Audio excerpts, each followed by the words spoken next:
صادق کا معنی ہوتا ہے سچ بولنے والا، سچا آدمی، تو اسی لیے آپ کو لوگ صادق کہتے تھے۔ اور دوسری وجہ صادق کہنے کی یہ بھی ہے کہ آپ اللہ رب العالمین کی بارگاہ میں جو بھی دعا کرتے اللہ آپ کی دعا کو قبول کر لیتا، اور آپ اگر کسی معاملے میں کہہ دیتے کہ ایسا ہونا چاہیے تو اللہ کی طرف سے ایسا ہو جاتا تھا۔ تو گویا کہ آپ کی زبان سے کبھی لوگوں نے جھوٹ نہیں سنا، کبھی غلط بات نہیں سنی، تو اسی لیے آپ کے نام کے آگے الصادق کا اضافہ کر دیا گیا، اور وہیں سے مشہور ہو گیا امام جعفر صادق رضی اللہ تعالیٰ عنہ۔ آج جن کے نام پر ہم پھولوں کی نیاز کرتے ہیں، امام جعفر صادق رضی اللہ تعالیٰ عنہ کی شان آپ دیکھیں کہ ایک انسان آپ کے پاس آتا ہے، اس کا کچھ مال چوری ہو جاتا ہے، گم ہو جاتا ہے، وہ امام جعفر صادق رضی اللہ تعالیٰ عنہ کے پاس آتا ہے اور کہتا ہے کہ آپ ہی نے میرا مال چرایا ہے۔ کیونکہ آپ اجنبی لگتے تھے، جنگل وغیرہ میں عبادت کرتے تھے، گاؤں میں بہت کم رہتے تھے، تو اس آدمی نے سوچا کہ یہ اجنبی چہرہ ہے، ہو سکتا ہے اسی نے میرا مال چوری کر لیا ہو۔ تو جب اس نے آ کر کے کہا کہ تم نے میرا مال چوری کر لیا، تو امام جعفر صادق نے پوچھا کہ تمہارا مال کتنا تھا؟ اس نے بتایا کہ تقریباً 2000 دینار ہوں گے۔ تو آپ اپنے گھر کے اندر گئے اور ایک تھیلی میں 2000 دینار لا کر کے اس کو دے دیا۔ وہ چلا گیا۔ کچھ دن جانے کے بعد اتفاق سے کیا ہوا کہ جو مال اس نے کہا تھا کہ چوری ہو گیا، وہ چوری نہیں ہوا تھا، وہ اپنے ہی گھر میں کہیں رکھ کر کے بھول گیا۔ جب اس کا مال مل گیا تو پھر واپس آیا دوڑتا ہوا کہ حضرت مجھ سے غلطی ہو گئی ہے، میرا مال چوری نہیں ہوا تھا، میں کہیں رکھ کر کے بھول گیا، تو لہٰذا آپ اپنا مال واپس لے لیں، اب مجھے میرا مال مل گیا۔ تو امام جعفر صادق رضی اللہ تعالیٰ عنہ نے کہا کہ ٹھیک ہے، تمہارا جو مال تمہارا تھا مل گیا، لیکن میں نے جو دے دیا اس کو تم تحفہ سمجھ کر کے رکھا۔ وہ کہنے لگا نہیں آپ کا احسان ہے، میں نے آپ کو چور بھی کہا، چوری کا الزام بھی لگایا، برا بھلا بھی کہا، آپ اس کو رکھ لیں، میرا مال مجھے مل گیا۔ پھر بھی امام جعفر صادق رضی اللہ تعالیٰ عنہ نے کہا نہیں، تمہارا مال تمہیں مبارک ہو، یہ بھی مال تم تحفے کے طور پر لے جاؤ، کیونکہ ہمارے خاندان کی شان یہ ہے کہ ہم جو چیز دے دیتے ہیں واپس نہیں ہوتی۔ یہ اہل بیت کا گھرانہ ہے، یہ آل نبی اولاد علی کا گھرانہ ہے۔ اعلیٰ حضرت اسی کی ترجمانی کرتے ہیں کہ تیری نسل پاک میں ہے بچہ بچہ نور کا، تیری نسل پاک میں ہے بچہ بچہ نور کا، تو ہے اہل نور، تیرا سب گھرانہ نور۔ تو امام جعفر صادق آل رسول ہے، اولاد نبی ہے، اولاد علی ہے۔ دوسرا شاعر کہتا ہے کہ علی کا گھر وہ گھر ہے کہ جس گھر کا ہر ایک بچہ، علی کا گھر وہ گھر ہے کہ جس گھر کا ہر ایک بچہ جہاں ہوتا ہے وہی شیر خدا معلوم ہوتا ہے، جہاں ہوتا ہے وہی شیر خدا معلوم ہوتا ہے۔ تو بہرحال اہل بیت کے گھر والوں کی شان نرالی ہے۔ امام جعفر صادق رضی اللہ تعالی عنہ اسی اولاد علی، اولاد رسول کی اولاد سے ہے، تو آپ کی شان بھی بڑی نرالی ہے اور آپ کا مقام و مرتبہ بھی بڑا نرالا ہے۔ امام جعفر صادق رضی اللہ تعالی عنہ آپ مدینے سفر لے گئے تو وہاں امام اعظم ابو حنیفہ رحمۃ اللہ تعالی علیہ سے ملاقات۔ امام اعظم کون ہیں؟ جن کی ہم لوگ فقہ میں یعنی مسائل میں تقریر کرتے ہیں، جن کو ہم فالو کرتے ہیں کہ نماز کیسے پڑھنا ہے، روزہ کیسے رکھنا ہے، حج و زکات کیسے کرنا ہے۔ جو فقہ کے 4 امام ہیں، انہی 4 اماموں میں سے ایک امام کا نام امام اعظم ابو حنیفہ رحمۃ اللہ تعالی علیہ، جن کو اہل سنت والجماعت اکثریت طبقہ ان کو فالو کرتا ہے، اور انہی کے مسائل سے ہم اور آپ اپنی زندگی گزارتے ہیں۔ تو امام اعظم رحمۃ اللہ تعالی علیہ فقہ کے امام ہیں، بہت بڑے امام ہیں، لیکن امام جعفر صادق کا آپ اندازہ لگائیں کہ آپ امام اعظم ابو حنیفہ رحمۃ اللہ تعالی علیہ سے تقریباً 3 سال چھوٹے ہیں، یعنی آپ امام اعظم کی پیدائش کے 3 سال کے بعد پیدا ہوئے، تو 3 سال چھوٹے ہیں، لیکن چھوٹے ہونے کے باوجود بھی امام اعظم رحمۃ اللہ تعالی علیہ نے امام جعفر صادق کو اپنا استاد مانا، یعنی امام اعظم آپ کے شاگرد ہیں، جن کو آج پوری دنیا مسائل میں مانتی ہے وہ امام اعظم امام جعفر صادق کے شاگرد ہیں۔ تو جب مدینہ پہنچے تو اتفاق سے امام اعظم ابو حنیفہ بھی گئے ہوئے تھے، دونوں کی ملاقات ہو گئی۔ تو چونکہ ہر زمانے میں یہ کام ہوتا رہا ہے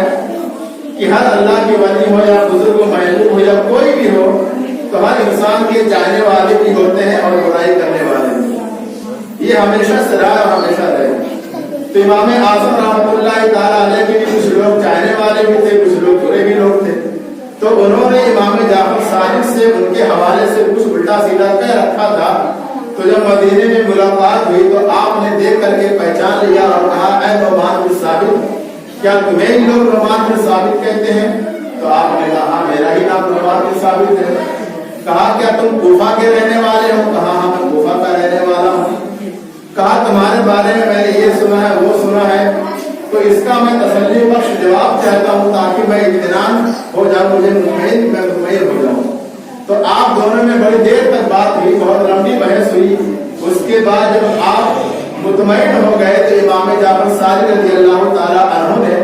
امام اعظم رحمۃ اللہ تعالیٰ علیہ کی پیشانی کو بوسہ دیا اور کہا کہ تم بہت اونچے آدمی ہو، تم فقہ کے امام بننے کے لائق ہو، سارے شک و شبہات میرے دور ہو گئے ہیں، آج سے میں تمہیں اجازت دیتا ہوں کہ تم فتویٰ وغیرہ دیا۔ تو یہ سارا معاملہ ہو گیا۔ تو امام اعظم نے کہا، حضور میں چاہتا ہوں کہ آپ کی صحبت میں رہوں تاکہ میں کچھ اور سیکھوں، یعنی آپ مجھے اپنا شاگرد بنا لیں، میں آپ کی خدمت میں رہنا چاہتا ہوں۔ امام جعفر صادق نے کہا، ٹھیک ہے، مجھے منظور ہے۔ تو مدینہ سے واپس آنے کے بعد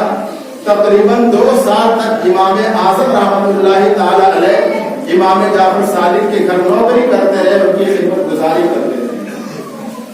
آپ 2 سال تک خدمت گزاری کرنے کے بعد بہت کچھ سیکھ لیتے ہیں، بہت بڑے مقام پر فائز بھی ہو جاتے ہیں، یہاں تک کہ ایک مرتبہ آپ نے خود فرمایا کہ یہ امام اعظم جو آج فقہ کا امام ہے، اگر امام جعفر کی 2 سال کی خدمت انہوں نے نہ کی ہوتی تو یہ ہلاک ہو جاتی۔ تو ہم اور آپ امام جعفر صادق کے مرتبے کو پہچانے، ان کے مقام کو پہچانے۔ کسی نے امام اعظم رحمۃ اللہ تعالیٰ علیہ سے پوچھا کہ آپ کی عمر کتنی ہے، اور جب آپ سے سوال کیا گیا تو آپ کی عمر تقریباً 68 سال کی، یعنی بالکل بوڑھے ہو چکے تھے، بال وغیرہ سب سفید ہو گیا۔ پوچھنے والے نے پوچھا، ہے ابو حنیفہ تمہاری عمر کتنی ہے؟ تو آپ نے کہا کہ میری عمر 2 سال ہے۔ پوچھنے والا حیرت زدہ ہو گیا کہ سب کچھ سفید نظر آ رہا ہے، کمر جھکی نظر آ رہی ہے، اور آپ کہہ رہے ہیں کہ میں 2 سال کا ہوں۔ تو آپ نے کہا، دیکھو حقیقت یہ ہے کہ میری عمر 68 سال ہے، لیکن چونکہ میں نے امام جعفر صادق رضی اللہ تعالیٰ عنہ کی صحبت میں 2 سال رہ کر کے ان کی خدمت کی ہے، گزارا ہے، تو وہ 2 سال کا لمحہ اتنا اچھا گزرا ہے کہ میں اپنی زندگی کو وہی 2 سال شمار کرتا ہوں، باقی کو شمار نہیں۔ تو یہ امام جعفر صادق رحمۃ اللہ تعالیٰ علیہ کا مقام ہے کہ اللہ نے آپ کو اولاد علی بنایا ہے، اولاد رسول بنایا ہے۔ آپ آل رسول ہے، آل نبی ہے، اور اہل بیت سے آپ کا تعلق ہے۔ اور بھی بہت سارے ان کے بارے میں واقعات ہیں، انشاءاللہ پھر بیان ہوگا، لیکن تھوڑا سا بیان کرنا اس لیے ضروری تھا کہ ہم جو کوڑے کی نیاز دلاتے ہیں یا کسی بھی بزرگ کی ہم نیاز دلائیں تو کم سے کم ان کے بارے میں ضرور جانیں۔ اندھ بھکت نہ بنے، مذہب اسلام اندھ بھکت نہیں بننے دیتا۔ آپ کسی کو مانیں تو اس کے بارے میں جان کے مانیں، چاہے وہ اولیاء کے بارے میں ہو، چاہے صحابہ کے بارے میں ہو، نبی کے بارے میں ہو، علماء کے بارے میں ہو، ان کے بارے میں جان کر آپ ان کے شہدائی بنے، آپ ان کے ماننے والے۔ تو اسی لیے میں نے امام جعفر صادق کے حوالے سے بیان کیا، کیونکہ اگلا مہینہ 2 دن کے بعد انہی کا آنے والا ہے۔ کوڑا ہر جگہ نیاز دلائی جاتی ہے، تو ہم ان کے بارے میں جانیں تاکہ ان کے تعلق سے ہمارے دل میں اور محبت پیدا ہو۔ اللہ رب العالمین کی بارگاہ میں دعا ہے کہ میں نے جو کچھ بیان کیا اس پر ہم تمام کو عمل کرنے کی توفیق عطا فرمائے۔